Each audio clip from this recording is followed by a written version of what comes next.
నేను ప్రొఫెషనల్లీ నేను archaeology post graduation లెవెల్లో నేను చేయలేదు. నేను ఎంఏ హిస్టరీ చేశాను. గత 12 సంవత్సరాలుగా నాకు ఉన్నటువంటి తపన కావచ్చు, లేదంటే ఇంట్రెస్ట్ కావచ్చు, నన్ను ఈ రంగంలోకి తీసుకొచ్చేది.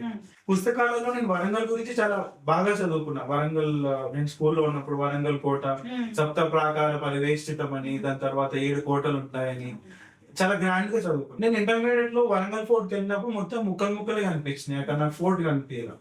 సో మన మైండ్ లో ఒకటి ఉంటది, ఫోర్ట్ అంటే ఏంటంటే ఒక పెద్ద బిల్డింగ్ ఎక్స్పెక్ట్ చేస్తాం. మనం చదువుకునేదేమో 7 కోటలు ఉంటాయంటాం. అక్కడ ఒక కోట బిల్డింగ్ కూడా లేదు. నాకు అనిపించింది, that was my first thought అన్నట్టు, ఎందుకు కోటలు లేవు ఇక్కడ, ఎన్ని రాళ్ళు ఎందుకు ఉన్నాయి. మీరు హృదయం వికారం అయిపోతుంది అక్కడికి వెళ్తే. మొత్తం మీరు కూడా 5 months బ్యాక్ చేసారు. సో మొత్తం అది రాళ్ళని శిల్పాలన్నింటినీ చూస్తుంటే మనసులోకి తెలియకుండానే కన్నీళ్ళు వచ్చేస్తాయి.